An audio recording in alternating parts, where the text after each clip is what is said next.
All right, so same thing here. We need to think about how can we get rid of this fraction because we do not have a quotient rule equivalent for integrals.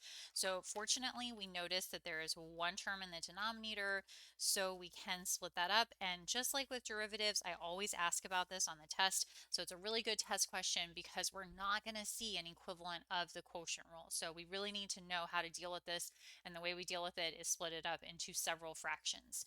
So splitting this up, we will have -4 over w to the fifth plus 5w to the fourth over w to the fifth plus 4w to the sixth over w to the fifth dw. Then we're going to simplify from there. Now, remember that if it is just 1 over w, we will keep it with a w to the first. Everything else we're going to simplify. So we're looking at trying to get our w's in the numerator. So I will move this up so it becomes integral -4 w to the -5. Here for the second term, I will subtract those exponents.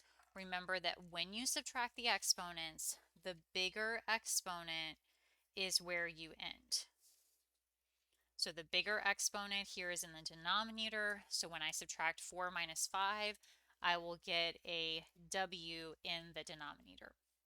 Meanwhile, for the last term, the bigger exponent's in the numerator, so that gives you 4w to the first power from the 6 minus 5, and then the dw. Now you'll notice that I'm not going to move up this w to the first in the denominator because it is w to the first. That is going to go to the natural log of w.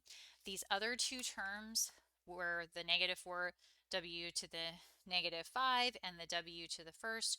Those will be my power rule questions where I will simply add 1 and divide by the new exponent. And there's a pretty big storm going on, so hopefully I don't lose power tonight. All right, so here we go. So we have -4, and then that's a constant. It's going to tag along. Then we're going to add 1 to the exponent. When we add 1, for some reason, the brain just works this way. Sometimes people want to say it's -6, but remember, it is -5 plus 1. So that's actually going to give you -4 over -4. And then the 5, w to the first, will become natural log absolute value of w. And then our 4w, we will add 1 to the exponent, divide by the new exponent, and then the plus c. Simplifying this, -4 over -4 gives us a positive w to the -4 plus 5 natural log absolute value w, plus the 4 divided by 2 gives us 2w squared plus c.